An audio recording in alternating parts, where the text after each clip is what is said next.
Thank you guys for coming. Thank you. Appreciate it.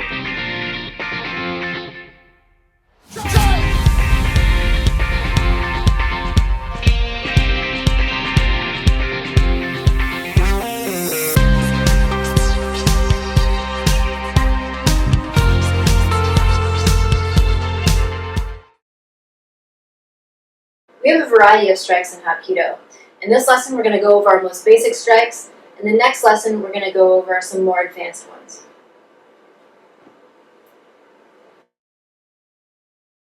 Most of the power from our strikes comes from the ground, which means we need to have good hip movement to throw powerful strikes. So I want us to get into our fighting stance, and we're going to practice just moving our hips back and forth and shifting our weight from our back foot to our front foot. As you can see, if I shift my weight to my back foot, my back toes are going to be pointing 45 degrees, my front toe is going to pivot, and my heel is going to come up off the ground, my front foot. When I shift my weight to my front foot, my front leg is going to be pretty much straightforward, my back leg is going to rotate, and my back heel is going to come up off the ground. So we just practice that a few times to get used to the hip motion.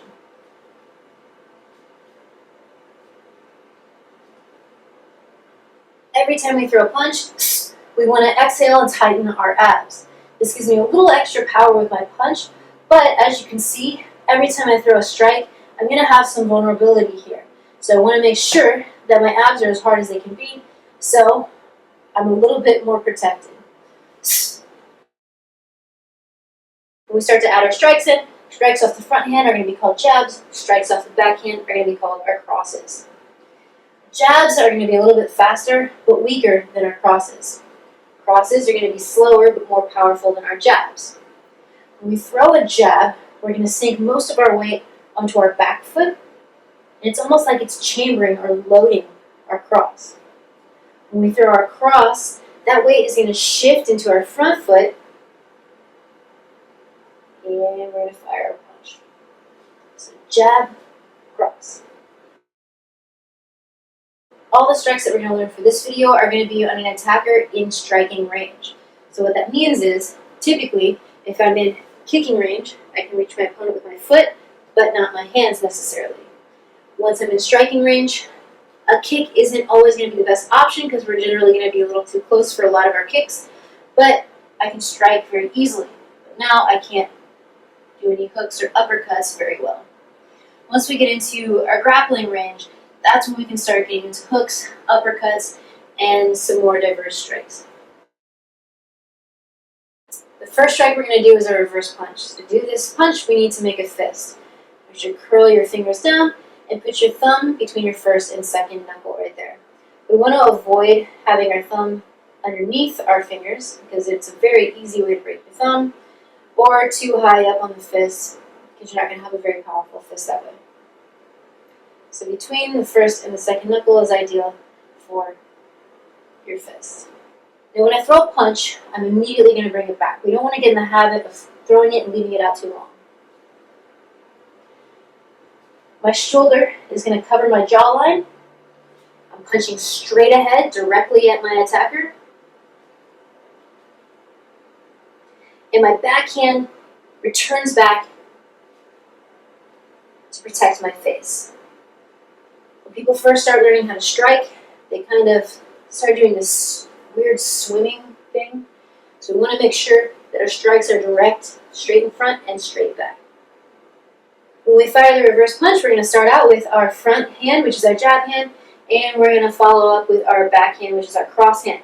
Now notice that my fist is going to be at about a 45-degree angle, so not totally horizontal and not totally vertical. This is just a traditional Hapkido way to throw the punch. So our jab, cross. Jab, cross. Let's practice our reverse punch using our jab and our cross. For each strike, I want to make sure that you exhale and tighten your abs and have great hip rotation. Let's do 10 reps.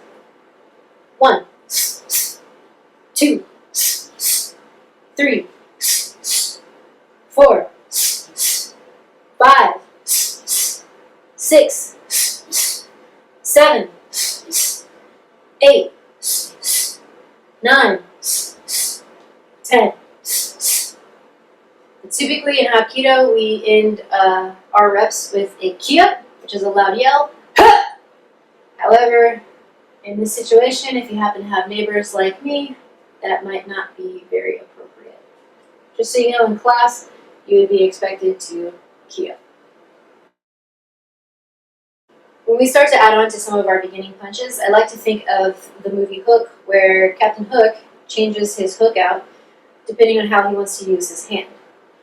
So for our strikes, we're pretty much going to keep the same body mechanics, same arm mechanics, but we're just going to change the shape or direction of our hand. The next punch we're going to learn is our vertical punch. Vertical punch is the exact same as our reverse punch, but now our fist is vertical.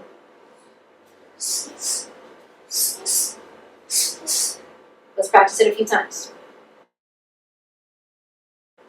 1, 2, 3, 4, 5, 6, 7, 8, 9, 10. Kia. When we're striking with the fist, we can pretty much aim for any part of the body.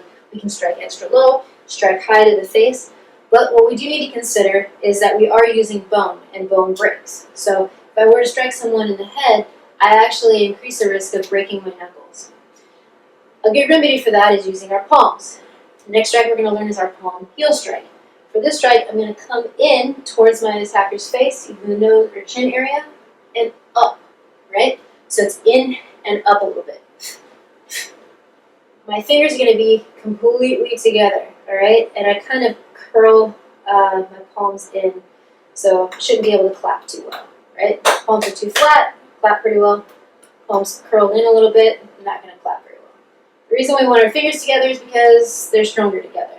If we happen to have them all spread apart, we run the likelihood of snagging them on something, which will break them or jam them. So we want to try to keep them together as best as we can. Palm heel looks like that.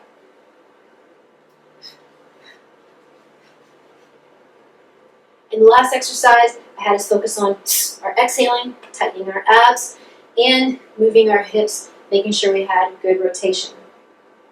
This exercise, I want you to keep those things in mind as well, and we're going to add on making sure that we bring our hands directly back so that we're protecting our face. So we're not swimming,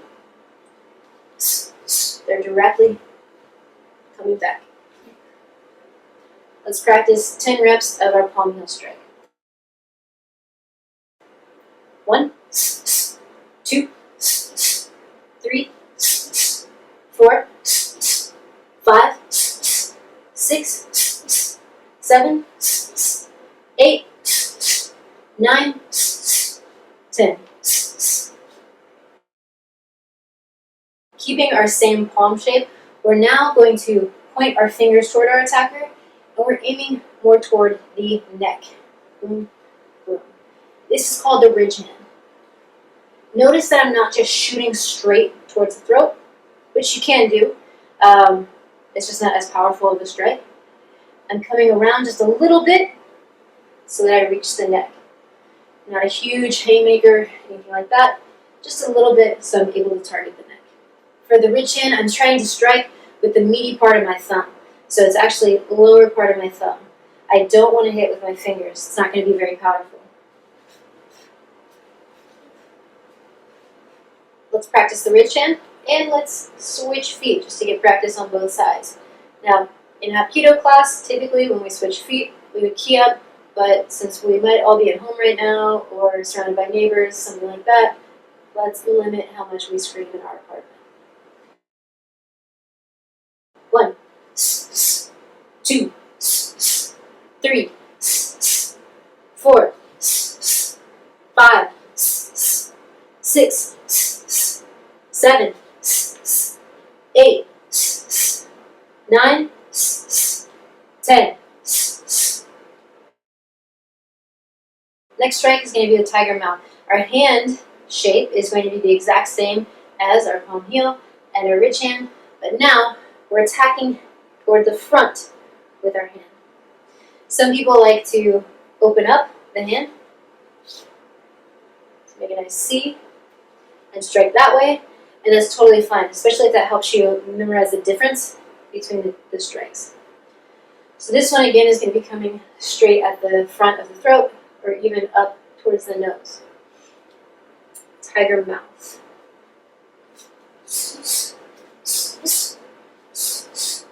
Let's practice our tiger mouth. 1, 2, 3, 4, 5, 6, 7, 8, 9, and 10. Our last strike is going to be our tiger claw. For this strike, we're reaching out towards our attacker's eyes and striking down. We want to make sure that our fingers are really tense for this, so they're not loose, tense, coming in towards the eyes, striking down.